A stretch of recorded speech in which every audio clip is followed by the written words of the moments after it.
Hi fam, ಎಲ್ರಿಗೂ ಮೈ G K Kannada YouTube ಚಾನೆಲ್ಗೆ ಸ್ವಾಗತ.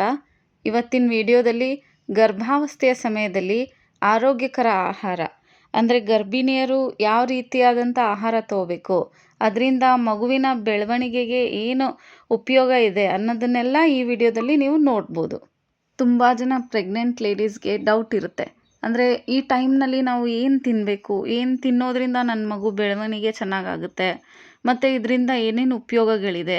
ಕೆಲವೊಬ್ಬರಿಗೆ ಮನೆಯಲ್ಲಿ ಹಿರಿಯರು ಇರ್ತಾರೆ, ದೊಡ್ಡವರು, ಅವರು ಏನೇನು ಪದ್ಧತಿ ಪಾಲಿಸ್ಬೇಕನ್ನೋದು ಹೇಳ್ತಾರೆ. ಇನ್ನು ಕೆಲವೊಬ್ಬರಿಗೆ ಪ್ರಾಪರಾಗಿ ಗೊತ್ತೇ ಆಗಲ್ಲ ಏನು ತಿಂದರೆ ಏನು ಯೂಸ್ ಇದೆ ಅಂತ ಹೇಳಿ. ಸೊ ಅಂಥ ಡೌಟಲ್ಲಿರುವಾಗ ಅದೇ ಟೈಮಲ್ಲಿ ಆಹಾರ ಸರಿಯಾಗಿ ಹೋಗ್ತಾ ಇರಲ್ಲ, ಬೇರೆ ಬೇರೆ ಏನಾದರೂ ತಿನ್ಬೇಕು ಅನ್ನಿಸ್ತಿರುತ್ತೆ.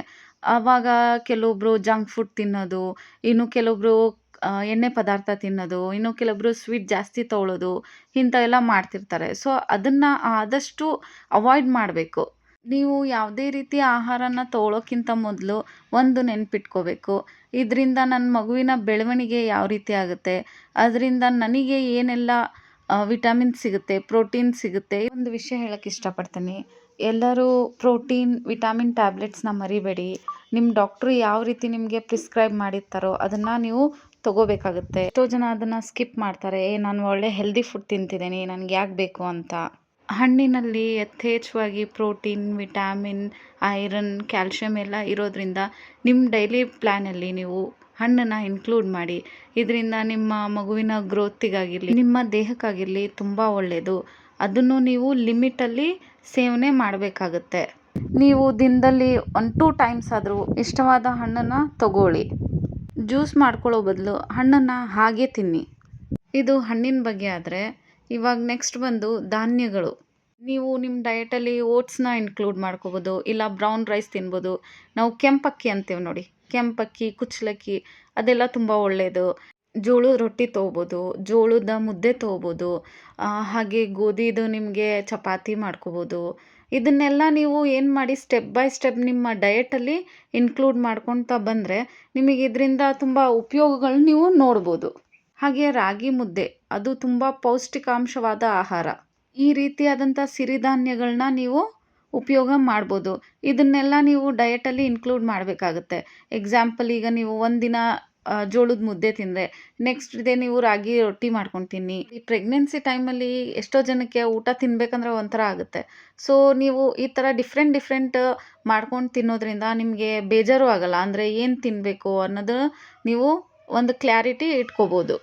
ಹಾಗೆ ನಿಮ್ಮ ಡಯಟಲ್ಲಿ ಡ್ರೈ ಫ್ರೂಟ್ಸ್ನ ಇನ್ಕ್ಲೂಡ್ ಮಾಡ್ಕೊಳ್ಳೋದು ತುಂಬ ಮುಖ್ಯವಾಗಿರುತ್ತೆ. ರಾತ್ರಿ ಸೋಕ್ ಮಾಡಿ ಇಡಬೇಕಾಗುತ್ತೆ, ಅಂದರೆ ನೆನೆ ಇಟ್ಟು ಬೆಳಿಗ್ಗೆ ನೀವು ಸೇವನೆ ಮಾಡ್ಬೋದು. ಇದರಿಂದ ನಿಮ್ಮ ಮಗುಗೆ ಕ್ಯಾಲ್ಶಿಯಂ ಆಗಿರಲಿ, ಮೆಗ್ನೀಷಿಯಮ್ ಆಗಿರಲಿ, ಪ್ರೋಟೀನ್, ವಿಟಮಿನ್ಸ್ ಎಲ್ಲ ಸಿಗುತ್ತೆ. ನೀವು ನಿಮ್ಮ ಡಯಟಲ್ಲಿ ಏನೇ ತೊಗೊಳ್ಳಿ ಆದಷ್ಟು ಲಿಮಿಟೆಡ್ ತೊಗೊಳ್ಳಿ, ಅದನ್ನು ಜಾಸ್ತಿನೂ ತೊಗೋಬಾರ್ದು. ಫ್ರೂಟ್ಸಲ್ಲಿ ನೀವು ಬಾದಾಮಿ, ಗೋಡಂಬಿನೇ ಅಂತ ಅಲ್ಲ, ಈಗ ಶೇಂಗಾ ಬೀಜ ಅಂದರೆ ಕಡಲೆ ಬೀಜ, ಅದ್ರ ಜೊತೆ ಬೆಲ್ಲ ಮಿಕ್ಸ್ ಮಾಡಿ ಉಂಡೆ ಮಾಡ್ಕೊಂಡು ತಿನ್ಬೋದು.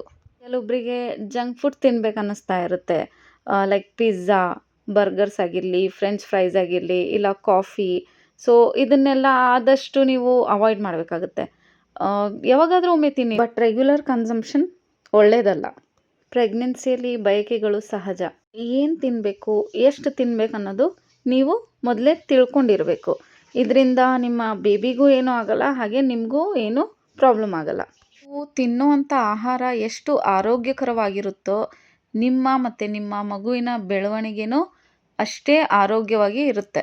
ತರಕಾರಿಗಳನ್ನ ತಿನ್ನಿ, ಹಸಿರು ತರಕಾರಿಗಳನ್ನ, ನಾರಿನಾಂಶ ಇರುವಂಥ ತರಕಾರಿಗಳನ್ನ. ಸೊಪ್ಪನ್ನ ತಗೊಳ್ಳಿ, ಲೈಕ್ ಪಾಲಕ್ ಆಗಿರಲಿ, ಮೆಂತ್ಯ ಆಗಿರಲಿ, ಇದರಿಂದ ನಿಮಗೆ ಹಾಲಿನ ಉತ್ಪತ್ತಿನೂ ಚೆನ್ನಾಗಾಗುತ್ತೆ. ಇನ್ನು ಕೇಸರಿ ಅಂದರೆ ಸ್ಯಾಫ್ರಾನ್, ಅದು ತಗೋಬೋದಾ ಬೇಡವಾ ಅಂತ ಎಷ್ಟೋ ಜನಕ್ಕೆ ಡೌಟ್ ಇರುತ್ತೆ. ನೀವು ಕೇಳಿರ್ಬೋದು, ಕೇಸರಿ ತಿನ್ನೋದ್ರಿಂದ ಮಗು ಬೆಳ್ಳಗೆ ಹುಟ್ಟುತ್ತೆ ಅಂತಾರೆ. ಬಟ್ ಅದರಿಂದ ಏನು ಯೂಸ್ ಆಗುತ್ತೆ ಅಂತ ಹೇಳಿ ಕರೆಕ್ಟಾಗಿ ಗೊತ್ತಿಲ್ಲ. ನಾವು ಕೇಸರಿ ತಿನ್ನೋದ್ರಿಂದ ಜೀರ್ಣಕ್ರಿಯೆ ಚೆನ್ನಾಗಾಗುತ್ತೆ, ರೋಗ ನಿರೋಧಕ ಶಕ್ತಿ ಹೆಚ್ಚಾಗುತ್ತೆ. ಹಾಗೆ ರಕ್ತಹೀನತೆ ತೊಂದರೆ ಇದ್ರೂ ಕೇಸರಿನ ಬಳಸ್ಬೋದು. ಬಟ್ ಒಂದು ನೆನ್ಪಿಟ್ಕೊಳ್ಳಿ, ಕೇಸರಿನ ಜಾಸ್ತಿ ತಿನ್ನಬಾರ್ದು. ಹಾಗೆ ಯಾವ ತಿಂಗಳಿಂದ ತಿನ್ನಬೇಕು, ಎಷ್ಟು ಪ್ರಮಾಣದಲ್ಲಿ ತಿನ್ಬೇಕು ಅನ್ನೋದನ್ನು ನೀವು ಡಾಕ್ಟ್ರಿಂದ ತಿಳ್ಕೊಬೋದು. ಎಷ್ಟೋ ಜನ ಹಿರಿಯರು ಹೇಳ್ತಿರ್ತಾರೆ, ನಮ್ಮ ಕಾಲದಲ್ಲಿ ಈ ಥರ ಎಲ್ಲ ಇದ್ದಿಲ್ಲ, ನಾವು ಏನಿರ್ತಿತ್ತೋ ಅದನ್ನೇ ತಿಂತಿದ್ವಿ ಅಂತ. ಅವ್ರು ಹೇಳೋದು ನಿಜ, ಆದರೆ ಇವಾಗಿನ ಕಾಲದಲ್ಲಿ ಏನಿದೆ ಎಲ್ಲ ಫುಡ್ಡಲ್ಲಿ ಕೆಮಿಕಲ್ಸು, ಪೆಸ್ಟಿಸೈಡ್ಸು ಇದೆಲ್ಲ ಇರೋದ್ರಿಂದ ನಮ್ಮ ಆರೋಗ್ಯನ ನಾವು ಎಷ್ಟು ಕಾಪಾಡ್ಕೊತೇವೋ ಅಷ್ಟೇ ಒಳ್ಳೆಯದು. ಆದಷ್ಟು ನಿಮ್ಮ ಡಾಕ್ಟ್ರ್ ಸಲಹೆ ತೊಗೊಳ್ಳಿ, ಹೆಲ್ದಿ ಫುಡ್ ತಿನ್ನಿ. ಹಾಗೆ ನಿಮಗೆ ನನ್ನ ವಿಡಿಯೋ ಲೈಕ್ ಆಗಿದರೆ ದಯವಿಟ್ಟು ಶೇರ್ ಮಾಡಿ, ಸಬ್ಸ್ಕ್ರೈಬ್ ಮಾಡಿ. ಎಲ್ಲರಿಗೂ ಒಳ್ಳೆಯದಾಗಲಿ. Thank you.